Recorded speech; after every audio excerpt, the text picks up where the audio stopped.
அனைவருக்கும் வணக்கம். நீங்கள் கேட்டுக்கொண்டிருப்பது நதி இசை கேட்போம். எழுத்தாளர் திருமதி லக்ஷ்மி அவர்கள் எழுதிய இனிய உணர்வே என்னை கொல்லாதே என்கிற நாவலின் 9வது பகுதியை தான் இப்போ நீங்கள் கேட்க போறீங்க. வாங்க கதைக்குள்ள போலாம். இந்த கதை உங்களுக்கு பிடிச்சிருந்தா கண்டிப்பாக லைக் பண்ணுங்க, ஷேர் பண்ணுங்க, மறக்காம சப்ஸ்கிரைபும் பண்ணுங்க. சாம்பவி அன்று இரவு பார்த்திபனது அறைக்குள் நுழைந்த போது அவன் இருப்பு கொள்ளாது அறைக்குள்ளே முன்னும் பின்னும் உலாவிக் கொண்டிருப்பதை கண்டாள்.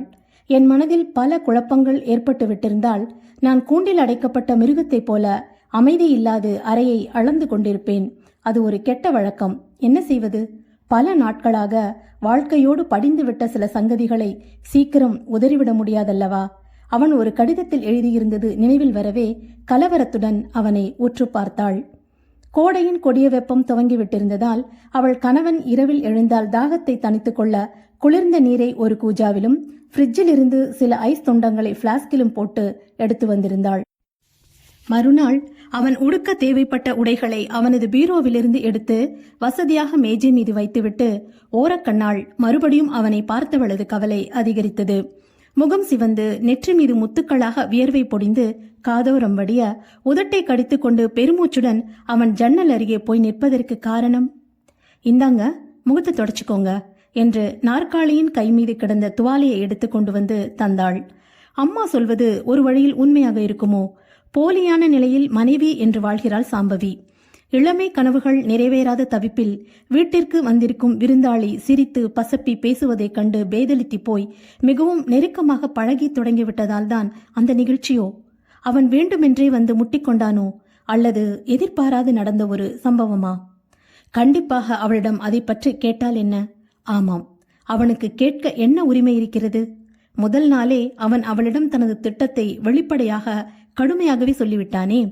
அவன் தாய் உடல்நிலை அபிவிருத்தி அடையாது அவள் படுத்த படுக்கையாகி மிகவும் நோய்வாய்ப்பட்டு இறந்துவிட்டால் அவன் அவளை விவாகரத்து செய்து விடுவதாக சொல்லிவிட்டிருக்கிறானே. தாயாருக்கு அப்படி வாக்கு கொடுத்து விட்டிருக்கிறானே. உண்மை அவ்வாறு இருக்கும்போது சாம்பவியும் தன் வருங்காலத்தை பற்றி ஒரு முடிவு எடுக்கக்கூடாது என்று தடுக்க அவனுக்கு என்ன தகுதி இருக்கிறது? கணவன் ஒப்புக்காக வாழ்கிறானே, அவளுக்கு இருக்க இடம் தந்து தங்க நிழல் கொடுத்து உதவி இருக்கிறானே, அவைகளுக்காகவா? அவன் வீட்டில் வேலை செய்யும் அத்தனை வேலைக்காரிகளுக்கும் பல சலுகைகள் கிட்டியிருக்கின்றனவே. அதற்காக அவர்களது வாழ்க்கை பிரச்சனையில் அவன் தலையிட சாத்தியப்படுமா? சாம்பவி தனக்கு தரப்பட்டிருக்கும் சில வசதிகளுக்காகத்தான் நாள் முழுவதும் ஓடாக உழைத்து தேய்கிறாளே. என்ன கேட்பது, எப்படி கேட்பது என்ற முடிவு தெரியாது ஆத்திரத்துடன் பற்களை கடித்துக் கொண்டான். துவாலையால் முகத்தை அழுத்தி துடைத்துக் கொண்டான்.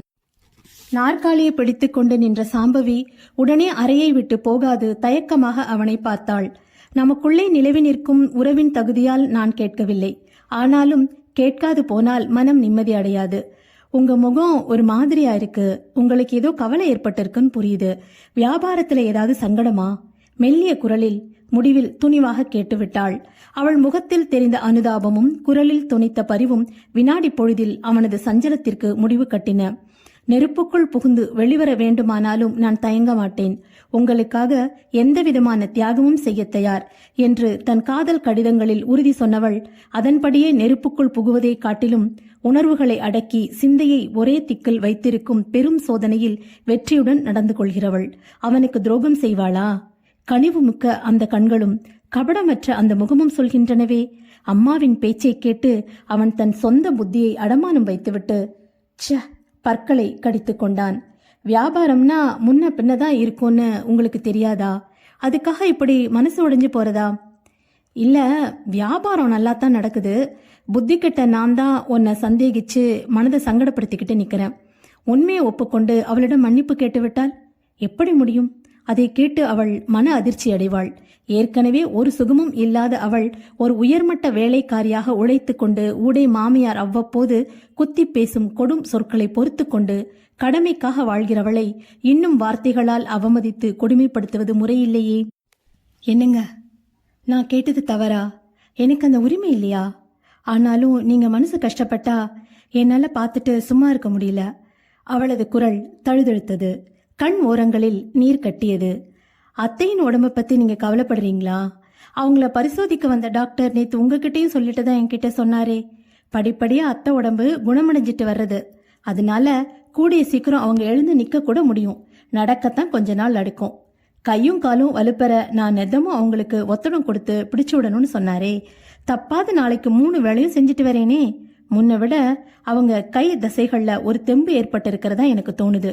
நான் டாக்டர் இல்ல, ஏதோ தெரிஞ்ச வரைக்கும் சொன்னேன். லேசாக சிரித்தாள்.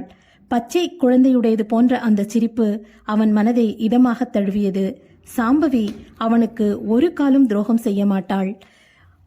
கபடமே தெரியாது எல்லாவற்றையும் வெளிப்படையாக பேசும் குணமுடையவள். தன் வாக்கை காப்பாற்றிக் கொள்ள சகலவிதமான தியாகத்திற்கும் தயாராக இருப்பவளாச்சே. சாம்பவி, என்ன மன்னிச்சுக்கோ, உன்னை பற்றி தவறா நினைச்சது பெரிய பாவம் என்று சொல்லி அவளை தன் அருகே இழுத்து மார்புடன் அணைத்து கொண்டு ஆனந்தத்தில் அவளது நெஞ்சு பட் பட் என்று அடித்துக் கொள்வதை உணர்ந்து மகிழ வேண்டும் போன்றதொரு வெறி அவனை உலுக்கியது. கொஞ்சம் குடிக்க தண்ணி தர முடியுமா கேட்டான். சில் என்ற நீரை வெள்ளி டம்ளரில் ஊற்றி அவனிடம் நீட்டிய போது சட்டென்று அவள் கரத்தை பற்ற வேண்டும் என்ற ஆசையை அவன் ஒதுக்கிக் கொள்ள எத்தனை பாடுபட்டான். தேங்க்யூ சாம்பவி, அம்மாவை நீ ரொம்ப நல்லா கவனிச்சுக்கிற, அத்தோட இந்த வீட்டையும் நீ நல்லா கவனிச்சுக்கிற. அதெல்லாம் என்னோட கடமை. அதோட உங்களுக்கு ஆறுதல் சொல்றதும் என்னோட கடமை. வீண் சஞ்சலத்துக்கு அடிமைப்படுத்தாம கவலைகளை உதறிட்டு தயவு செஞ்சு நல்லா தூங்க முயலுங்க. நாளைக்கு வியாபார விஷயமா திருச்சி வரைக்கும் போக வேண்டிய வேலை இருக்கு இல்லையா என்று நினைவுபடுத்திவிட்டு வெளியேறினாள். படுக்கை மீது சாய்ந்து கொண்ட பார்த்திபனுக்கு சீக்கிரம் உறக்கம் வரவில்லை. அவன் உள்ளத்து மூலைகளில் ஒளிந்து கிடந்த கொஞ்ச நெஞ்ச சந்தேகமும் ஓடி மனம் தெளிவு பெறும் ஒரு வாய்ப்பு மறுநாள் காலையிலேயே அவனுக்கு கிட்டியது. பூஜை அறையிலிருந்து வெளிப்பட்ட சாம்பவியிடம் வணக்கம் தெரிவித்தபடி ரவிச்சந்திரன் விரைந்து வந்தான். அது சமயம் மாடியிலிருந்து இறங்கி வந்த பார்த்திபன் அதை பார்த்து அயர்ந்து போய் நின்று விட்டான். உங்களிடம் ஒன்று பேசணும், கொஞ்சம் கேட்க முடியுமா? ரவிச்சந்திரன் கணீர் குரல் பார்த்திபனுக்கு நன்றாக கேட்டது. அத்தைக்கு பசி தாங்காது, அவங்களுக்கு காலை உணவு தந்தாகணும். என் கணவர் கடைக்கு கிளம்புற நேரம், அவரை கவனிச்சு அனுப்பணும். சுருக்கமா சொல்ல முடியுமா? சாம்பவின் மெல்லிய குரல் அவன் நெஞ்சை என்னவோ செய்தது. இந்த சங்கதிய உங்க அத்தை கணவர் 2 பேர்கிட்டே தான் முதல்ல சொல்லணும். அதுதான் முறை. பூஜை அறையிலிருந்து வெளிப்படும் உங்களை பார்த்ததும் நல்ல சகுனம்னு தோணுச்சு. அதனால ரவிச்சந்திரன் மெதுவாக முறுவளித்தான். சகுனம் சாஸ்திரம் இதுலெல்லாம் உங்களுக்கு நம்பிக்கை உண்டா? அமெரிக்கால வாழ்றீங்க, ரொம்ப நவீனமான கொள்கைகள் இருக்குன்னு நினைச்சேன். எங்க போய் வாழ்ந்தால் என்ன, ஒரு தமிழன் எங்க இருந்தாலும் ஒரு தமிழன் தான். சில பழக்க வழக்கங்கள் நம்பிக்கைகள் நம்ம விட்டு போறதே இல்ல. நேத்தே உங்க கணவர்கிட்ட சொல்லணும்னு நினைச்சேன். அவர் முகத்தை பார்த்துட்டு மனசை மாத்திக்கிட்டேன். அவர் ஒரு மாதிரியா இருந்தாரு. அவருக்கு ஏக தொல்லைகள், வியாபாரம், நிலங்களை பார்வையிடுதல், கொடுக்கல் வாங்கல், இதுகள் போதாதுன்னு அத்தை உடம்ப பத்தின கவலை வேற எக்கச்சக்கமா இருக்கிறதுனால கொஞ்ச நாளாக அவருக்கு மனசுல நிம்மதியே இல்ல. கணவரை விட்டு கொடுக்காம பேசுறீங்க. ரவிச்சந்திரன் சிரித்தான். ஒரு குடும்பம்னா அப்படிதாங்க இருக்கணும். மனைவியை கணவன் பிறர் முன்னிலையில் விட்டு கொடுக்காம பேசணும். மனைவியும் தன் கணவனுக்காக வக்காலத்து வாங்கி பேசணும். அதுதானே ஒற்றுமைக்கு இலக்கணம். எனக்கு இந்த ஒரு காரணத்துக்காகவே மிஸ்டர் வாகீசன் குடும்பத்தை ரொம்ப பிடிச்சு போச்சு. உங்க சகோதரி அனுப்பமாவும் இப்படிதான் பிடி கொடுக்காம புத்திசாலித்தனமா பேசுறாங்க. என்னமோ சொல்றேன்னு சொல்லிட்டு இப்போ எங்கேயோ போறீங்களே. உங்க கணவர்கிட்ட சொல்ல வேண்டியதுதான் முறை. இது ஒரு ஒற்றுமையான குடும்பம், அதனால் உங்ககிட்ட சொல்றதுல தப்பு இல்லை இல்லையா? என் கணவர் மறுப்பு சொல்ல மாட்டார். அவர் ரொம்ப நல்லவர். என்கிட்ட சொன்னாலும் சரின்னு ஒப்புக்குவார். சீக்கிரம் சொல்லுங்கோ, அவசரப்பட்டாள் சாம்பவி. உங்க தங்க அனுப்பமாவை நான் கட்டிக்க பிரியப்படுறேன். உங்க அப்பா தான் என் சம்பந்திக்கிட்டையும் மருமகன் கிட்டையும் இந்த சங்கதியை சொல்லி அவர்களுடைய வாழ்த்துக்களை வாங்கி கொண்டு வாங்கன்னு அனுப்பி வச்சார். மகிழ்ச்சியில் பூரிச்சு போய் சாம்பவி நின்று விட்டாள். பின்னால் வந்து நின்ற பார்த்திபனின் சந்தேகமெல்லாம் மறைந்ததொரு லேசான மனத்துடன் உறக்கச் சிரித்தான். சாம்பவி சொன்னது முற்றிலும் உண்மை. என்கிட்ட சொன்னாலும் சரி, சாம்பவி கிட்ட சொன்னாலும் சரி, எங்க இருவரின் அபிப்பிராயமும் ஒன்னாதான் இருக்கும். எனக்கும் சாம்பவிக்கும் ரொம்ப சந்தோஷம். இந்த சுப செய்திய நீங்களே என் தாயார்கிட்ட இன்னைக்கு காலையில அவங்க கொஞ்சம் அமைதியா படுத்திருக்கும் போது சொல்லிடுங்க என்று கூறிவிட்டு மனைவியை பெருமிதமாக பார்த்தான். வீணாக அவனது மனதில் குழப்பத்தை உண்டாக்கிய தாய் மீது அவனுக்கு கோபம் எழுந்ததில் வியப்பில்லை. ஆனால் அந்த சங்கதியை அறிந்த மரகதம்மாள் ஆத்திரத்தில் குமுறினாள். அவள் எதிர்பார்த்தது பொய்யாகவில்லையே. வாகீசனின் மகள்களுக்கு இப்படியா யோகம் வர வேண்டும்? மூத்தவள் பார்த்திபனை பிடித்து கொண்டு விட்டாள். இளையவள் அமெரிக்காக்காரனுக்கு வாழ்க்கைப்படப் போகிறாள். 3வது பெண்ணுக்கு எவனாவது ஒரு கோடீஸ்வரன் கிடைத்து விடுவான். விடக்கூடாது. மூத்தவளை எப்படியாவது வீட்டுக்கு திரும்ப ஓட்டி வாகீசனது மூக்கை உடைக்க வேண்டும். ஆத்திரமும் ஆவேசமுமாக பற்களை கடித்து கொண்டாள். 2 தினங்களுக்கு பின் ரவிச்சந்திரன் எல்லோரிடமும் விடைபெற்று கொண்டு பட்டணத்திற்கு கிளம்பிவிட்டான்.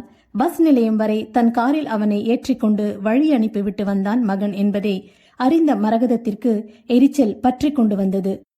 ஏன், திருச்சி டவுன் வரைக்கும் காரை ஓட்டி கொண்டு போய் ரயில்ல ஏத்திட்டு வர்றது தானே? ஏளனமாக கேட்டாள். அப்படி செய்வதுதான் முறையம்மா. ஆனால் அவர்தான் வேண்டான்ட்டாரு. அவருக்கு இப்போ இருக்கிற தகுதிக்கு திருச்சியிலிருந்து விமானத்தில் பட்டணத்துக்கு பறக்கலாம். ஆனா அவர் ரயில்ல தான் போக போறாரு. மனுஷன் ரொம்ப அடக்கமா இருக்காருமா. அந்த காலத்துல 10 பைசா கையில இல்லாம பல்ல காட்டிட்டு இங்க வந்து நின்னதை மறக்காம இருந்தா போதும். எழுந்து நடக்க முடியாது கட்டிலுடன் கட்டுண்டு கிடக்கும் அந்த எந்த நோயாளிக்கும் இயற்கையாகவே ஏற்பட்டிருக்கிற எரிச்சல்தான் அம்மாவிடம் இப்போது மிகுந்து விட்டிருக்கிறது என்று பார்த்திபன் அனுதாபத்துடன் எண்ணிக்கொண்டான். அந்த 10 பைசாவை நாம கொடுத்து உதவாட்டியும் அவர் சொந்த முயற்சியில முன்னுக்கு வந்து விட்டாரே, அதை பார்த்து நம்ம சந்தோஷப்படணுமா? ஏமா இப்படி மனசை போட்டு அலட்டிக்கிறீங்க? ஓய்வும் மன அமைதியும் உங்களுக்கு மிகவும் முக்கியம்னு டாக்டர் சொல்லியிருக்காரு இல்லையா? அன்புடன் கடிந்து கொண்டான். வேகமாக சுழன்ற மின் விசிறியை தனித்துவிட்டு அருகில் வந்தான். தாயின் நெற்றி மீது புரண்டு கொண்டிருந்த முடியை ஒதுக்கிவிட்டு போர்வையை சீராக்கினான். மகனின் இந்த சிறு கவனிப்பில் மனம் கரைந்து போனாள் மரகதம். அவனுக்கு தன் மீது இன்னமும் பாசம் இருக்கிறது என்ற நினைவில் அவளது கண் இமைகள் ஈரமாயின. தன் ஆசை மகனை தன்னிடமிருந்து சாம்பவி பிரித்து கொண்டு விட்டாளே என்று எண்ணி குமுறினாள். நெஞ்சம் நெருப்பாக எரிந்தது. என்னம்மா, உங்களுக்கு என்ன வேணும் சொல்லுங்க? கனிவாக மகன் கேட்டபோது அவள் பொங்கி வந்த கண்ணீரை மறைக்க சட்டென்று கண்களை மூடிக்கொண்டாள். தூக்கம் வருது, அவ்வளவுதான், போலியாக முனகினாள். டாக்டர் வைத்தியலிங்கம் வாரத்திற்கு 2 முறைகள் வந்து போய்க் கொண்டிருந்தார். முதல் நாள் மாலை வந்து சோதித்துவிட்டு அவர் திருப்தியும் மகிழ்ச்சியுமாக சொன்னார். இன்னும் கொஞ்ச நாட்கள்ல காலை மெல்ல தரையில ஊனிக்கிட்டு நடக்க தொடங்கிடுவீங்க, கவலைப்படாதீங்க என்று தைரியம் கொடுத்து விட்டு போனார். அவள் பூரண குணமடைந்து முன்போல் வீட்டில் வளைய வரும் முன் சாம்பவியை அங்கிருந்து அப்புறப்படுத்த வேண்டுமே, அதற்காகத்தான் அவள் கவலைப்பட்டாள். தூங்கும் பாவனையில் வெகுநேரம் படுத்து கிடந்த அவள் மனதில் 1000 திட்டங்கள் உருவாகி கொண்டிருந்தன. பகல் உணவுக்கு பின் மருமகள் அவளை படுக்க வைத்து உபசரித்து விட்டு போன போது திடீரென்று மூளையில் அந்த நினைவு பளிச்சிட்டது. தன்னையும் அறியாத ஒரு வேகத்தில் அவள் யார் உதவியுமின்றி நிமிர்ந்து உட்கார்ந்து கொண்டு விட்டாள்.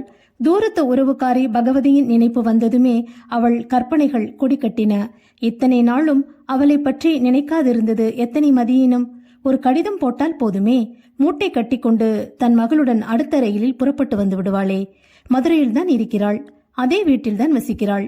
கல்யாணத்துக்கு அவள் வரவில்லைதான், அதுக்கு காரணமில்லாது போகவில்லை. தன் மகள் மாயாவை பார்த்திபன் கட்டிக்கொள்வான் என்று எதிர்பார்த்தாள். பலமுறை வெளிப்படையாக மரகதத்திடம் கேட்டுவிட்டிருந்தாள். மரகதம்தான் பிடி கொடுத்து பேசவில்லை. ஊரில் பெரிய தனக்காரர் என்று முழங்கிய தன் கணவரின் அந்தஸ்துக்கு, தங்கள் செல்வாக்கிற்கும் கணவனை எழுந்துவிட்டு பள்ளிக்கூட ஆசிரியையாக வேலை பார்த்து தன் ஒரே மகளை படிக்க வைத்து ஆளாக்க பாடுபட்ட பகவதியின் அந்தஸ்து ஈடாகாது என்றுதான் அவள் மௌனமாக இருந்தாள். இப்போது நினைத்து பார்த்தால் ஒண்டி குடித்தனக்கார வாகீசனை சம்மந்தி என்று சொல்லிக் கொள்வதை விட ஓட்டு வீட்டில் தன் மகளுடன் தனியே வாழும் பகவதியை சம்மந்தி என்று உறவு கொண்டாடியிருக்கலாம் என்று தோன்றுகிறது. என்ன செய்வது, காரியம் மிஞ்சி விட்டது என்று கவலைப்பட்டாள் மரகதம். பகவதியிடம் காணப்பட்ட ஒரு பேராசை குணம் மரகதத்திற்கு வெறுப்பூட்டியது உண்மை. பெரிய தனக்காரர் சட்டநாதன் மறைவுக்கு பின் சில தடவைகள் பகவதி தன் மகளுடன் இங்கே வந்து தங்கியிருக்கிறாள். அப்பொழுது தன் பேராசையை வார்த்தைகளாலும் செயலாலும் காட்டி மரகதம்மாளின் மனத்தின் நெருடலை உண்டாக்கிவிட்டிருந்தாள். அவர்களது வீட்டுத் தோட்டத்தின் நிலங்களையும் சுற்றி பார்த்துவிட்டு, இவ்வளவு உங்களோடதா என்று ஆச்சரியப்பட்டிருக்கிறாள். மரகதம்மாளின் கழுத்துச் சங்கிலியை கலற்றச் சொல்லி தன் கையில் பிடித்து தூக்கி கனம் பார்த்து, 30 பவுனுக்கு மேல இருக்கும் போல இருக்கே, முகப்பு முழுவதும் வைரத்தால இழைச்சிருக்கு, இப்ப விக்கிற விலைக்கு என்று எச்சிலை விழுங்கிக் கொண்டு ஆவலுடன் அவள் பார்த்ததை பொறுக்க முடியவில்லை. பகவதி அவளுக்கு பிடிக்காத போனதற்கு இன்னொரு காரணமும் இருந்தது. மரகதத்தின் உத்தரவுகளை கூட கேட்காது பகவதி ஊருக்கு புறப்படும் முன் அவர்கள் வீட்டு தோட்டத்தில் காய்த்து தொங்கும் காய்களை தானே பறித்து விரைவாக மூட்டை கட்டி கொண்டு விடுவாள். பச்சை பச்சுன்னு தோட்டம் எப்படி இருக்கு தெரியுமா மரகதம்? காய்களை பார்த்தால வாயூறி போறது. போகட்டும், உன் தயவால நான் ஒரு வாரத்துக்கு சமையலுக்கு தேவையான காய்கறியை எடுத்துக்கிட்டு போயிடுறேன். இனி காய் பற்றி கவலை எனக்கு இருக்காது. மாயாவுக்கு பிடிக்கும்னு புடலங்காய்களை பறிச்சுக்கிட்டேன். அவரைக்காய் பொரியல் எனக்கு ரொம்ப பிடிக்கும். நல்லா பிஞ்சா பார்த்து கொஞ்சம் வெண்டைக்காய் பறிச்சுக்கிட்டேன் என்று அவள் வேலையாட்கள் முன் பெருமையாக பேசிய போது கௌரவத்தை உத்தேசித்து மௌனமாக இருக்க நேரிட்டது. ஊரான் சொத்துக்கு பேயாக அலையும் அவளை அருகில் சேர்ப்பது தவறு என்றுதான் கல்யாண பேச்சை காதில் போட்டுக்கொள்ளாது இருந்து விட்டிருந்தாள். திருமணத்திற்கு முன் ஒருமுறை தன் மகளுடன் பகவதி வந்திருந்தாள். மரகதம், எங்களை மறந்துட்டியே என்று அவளை இறுக தழுவிக்கொண்டு ஒரு மூச்சு புலம்பி விட்டாள். அந்த பகவதியை இப்போது இங்கே வரவழைத்தாள். கையில் இன்னமும் நன்றாக உறுதி பெறாததனால் அவளால் எழுத முடியாது. எதிர்வீட்டு ஏகாம்பரத்தின் பேரன் மேகநாதனை கூப்பிட்டு ஒரு கடிதம் எழுதித்தரச் சொன்னாள். எஜமானிக்கு ஏற்ற வேலைக்காரி பொன்னி உடனடியாக தபால் நிலையத்திலிருந்து ஒரு இன்லேண்ட் கடிதத்தை வாங்கி கொண்டு வந்து விட்டாள். சாம்பவி மிகவும் வேலையாக சமையல் அறையில் இருக்கும் மாலை பொழுதில் எதிர்வீட்டுக்கு ஓடி பள்ளிக்கூடத்திலிருந்து திரும்பி வந்த மேகநாதனை அவசரமாக கூட்டி வந்தாள். மருமகளுக்கு தெரியக்கூடாது என்ற அவசரத்தில் மரகதம் கடிதத்தை மிகச் சுருக்கமாகத்தான் எழுத வேண்டியிருந்தது. தான் சொல்ல சிறுவன் மேகநாதன் வேகமாக எழுதி கொடுத்துவிட்டு போன கடிதத்தை பிறகு எடுத்து வாசித்தாள். குண்டு கையெழுத்தில் நன்றாகத்தான் எழுதியிருந்தான் சிறுவன். அபாயகரமான உடல்நிலையில் தான் படுத்து கிடப்பதாகவும் ஒருமுறை பகவதியையும் அவள் மகளையும் பார்க்க ஆசைப்படுவதாகவும் ரயிலுக்கு செலவழித்துக் கொண்டு வரும் பணத்திற்கு உடனடியாக ஈடு செய்து விடுவதாகவும் மிகவும் வேண்டிக் கொண்டு மரகதம்மாள் சொல்படி ஒரு கச்சிதமான கடிதத்தை சிறுவன் எழுதியிருந்தான். இனி திட பதார்த்தங்கள் சாப்பிடலாம் என்று வைத்தியர் உத்தரவிட்டிருந்ததால் மாமியாருக்கு இட்லியும் காஃபியும் எடுத்துக்கொண்டு சமையல் அறையிலிருந்து வெளிப்பட்டாள் சாம்பவி. வாசலில் ஏதோ சத்தம் கேட்கவே ஆவலுடன் எட்டி பார்த்தாள். காலை வேளையில் அவர்கள் வீட்டுக்கு வருவது யார்? வாயிலில் நின்ற டாக்ஸியிலிருந்து பெட்டி மூட்டைகளுடன் 2 பெண்கள் இறங்குவது கண்டு வியப்புடன் திரும்பினாள். யாரோ நம்ம வீட்டுக்கு வராப்புல இருக்கத்த, டாக்ஸி வந்து நிக்குது என்று கூறியபடி பலகாரத்தட்டை அருகிலிருந்த மேஜை மீது வைத்தாள். தன் கடிதம் உடனடியாக வேலை செய்துவிட்டது என்ற மகிழ்ச்சி மரகதத்திற்கு. வெளியில் காட்டிக்கொள்ளாது முகத்தை சுருக்கினாள். வீட்டுக்கு வந்தவங்க யாராயிருந்தா என்ன, போய் வரவேத்து உபசரிக்காம என்கிட்ட வந்து சொன்னா என்ன அர்த்தம் என்று சீறினாள். மாடியிலிருந்து இறங்கி வந்த பார்த்திபன் அவர்களை பார்த்து விட்டான். திருச்சியிலிருந்து டாக்ஸி செலவு செய்து கொண்டு அப்படி அவசரமாக பகவதி அம்மாளும் மகளும் எதற்காக வந்திருக்கிறார்கள்? அவனுக்கு குழப்பமாகத்தான் இருந்தது. சாம்பவி, இவங்க நமக்கு தூரத்து உறவு. முன்பெல்லாம் அடிக்கடி நம்ம வீட்டுக்கு வர்றது பழக்கம். அம்மா உடம்புக்கு முடியாம இருக்கிறத பார்த்துட்டு போகிறதுக்காக வந்திருக்காங்க போல இருக்கு. உள்ள கூட்டி உபசரிப்போம் வா என்று வேகமாக அறிமுகம் செய்துவிட்டு மனைவியுடன் வாயிலுக்கு வந்தான். வாங்கோ, உள்ள வாங்கோ, பெட்டி மூட்டைகளை அப்படியே வச்சிடுங்கோ, ஆளை விட்டு எடுத்து வைக்க சொல்றேன். டாக்ஸிக்கு நான் பணம் தந்துடுறேன். சாம்பவி, இவங்களெல்லாம் கூட்டிக்கிட்டு அம்மாவோட அறைக்கு போ என்று உத்தரவிட்டான். மரகதம், உன்னை இப்படியா நான் பார்க்கணும்? பம்பரமா சுழண்டுகிட்டு இருந்த நீ இப்படி பாயோட படுத்திட்டியே என்று உரத்த குரலில் புலம்பி பொலபொலவென்று கண்ணீர் வடித்தாள் பகவதி. கூட நின்ற அவள் மகள் மாயா தன் கைக்குட்டையால் கண்களை துடைத்துக் கொண்டு மூக்கை உறிஞ்சினாள். கூட ஒரு மூச்சு அழுது ஓய்ந்த மரகதம் தன் மருமகளை கடுமையாக பார்த்தாள். வெகு தூரம் பயணப்பட்டு களைச்சு போயிருக்காங்க. இவங்களை கூட்டிக்கிட்டு போய் குளியலறைகளை காட்டு. அவங்க தயாராகிறதுக்கு முன்னாடி அந்த வாசல் அறையை சுத்தப்படுத்த சொல்லு. படுக்கைகள் மேல புதுசா விரிப்ப போட்டு வை. முதல்ல தாகத்தை இவங்களுக்கு சூடா காஃபியை போட்டு கொடு. பாவம், ராத்திரி ரயில்ல தூக்கம் இருந்துச்சோ என்னவோ என்றாள். மறுபடியும் அந்த வீடு அமர்க்களப்பட்டது. நோயாளியை கவனிப்பதிலும் கணவனை கவனித்து வெளியே அனுப்புவதிலும் வந்த விருந்தாளிகளுக்கு சுட சுட பலகாரம் காஃபி கொடுத்து அவர்களது தேவைகளை கவனிப்பதிலும் சாம்பவி நிற்க நேரமின்றி திணறிப் போனாள். குடிக்க வெந்நீர் வேணும்னு மாமியார் கேட்டார்களே என்று ஒரு கூஜாவில் வெந்நீரும் டம்ளருமாக உள்ள நுழைந்த சாம்பவியின் காதுகளில் துல்லியமாக அவர்கள் பேசியது கேட்டது. அப்போவே நான் உன்கிட்ட கேட்டேன், மாயாவுக்கு அழகுக்கு குறைச்சலா, படிப்புக்கு குறைச்சலா, பாட்டு கூட சொல்லி வச்சிருக்கேனேன்னு ஒரு தடவை கடுதாசி கூட போட்டேன். இந்த வாகீசனை விட நான் அந்தஸ்துல எந்த விதத்துல தாழ்ந்து போயிட்டேன் மரகதம்? என்ன மோசம் பண்ணிட்டியே. மகராசி வந்த நாளே படுத்துட்ட. பகவதி, இப்பவும் தழ முழுகி போகல. நான் கொஞ்சம் உடம்பு தேறி வந்த உடனே முதல் வேலையா இந்த துக்கிரிய அவ அப்பா வீட்டுக்கு ஓட்டி விட போறேன். பார்த்திவன் சம்மதிப்பானா? உனக்கு தாய் வேணுமா தாரம் வேணுமான்னு கண்டிப்பா பேசினா அவன் கட்டுப்பட்டு போயிடுவான். உனக்கு மட்டும் மறுப்பு இல்லைன்னா மாயாவை மறுதாரமா என் மகனுக்கு கட்டி வச்சு நான் செஞ்ச தப்புக்கு ஈடு செஞ்சிடறேன். என்ன சொல்ற? மரகதம், உன் பேச்சுக்கு நான் எப்பயாவது மறுப்பு சொல்லியிருக்கேனா? இனி நீதான் இந்த வீட்டு சம்பந்தின்னு நல்லா நினைச்சுக்கிட்டு நிம்மதியா இரு. வேலையிலிருந்து ஓய்வு அடைஞ்சிட்ட இல்லையா? மதுரையில் அந்த வீட்டில் இருந்தா என்ன, இங்கே இருந்தா என்ன? என்னைக்குமே இந்த வீட்டை என் வீடா தானே நினைச்சு பழகிட்டு இருக்கேன். இப்போ உன் வாயால சொல்லிட்ட அப்புறம் எனக்கு என்ன கவலை? வெந்நீர் கூஜாவுடன் திரும்பி சமையல் அறைக்குள் ஓடி வந்த சாம்பவி விம்மி அழுவதைக் கண்டு சமையற்காரர் அதிர்ந்து போனார். எழுத்தாளர் திருமதி லக்ஷ்மி அவர்கள் எழுதிய இனிய உணர்வே என்னை கொல்லாதே என்கிற நாவலின் 9வது பகுதியை தான் இப்போ நீங்க கேட்டீங்க. இந்த கதை உங்களுக்கு பிடிச்சிருந்தா கண்டிப்பா லைக் பண்ணுங்க, ஷேர் பண்ணுங்க, மறக்காம சப்ஸ்கிரைபும் பண்ணுங்க. மீண்டும் நல்லதொரு கதையில் சந்திக்கலாம். நன்றி.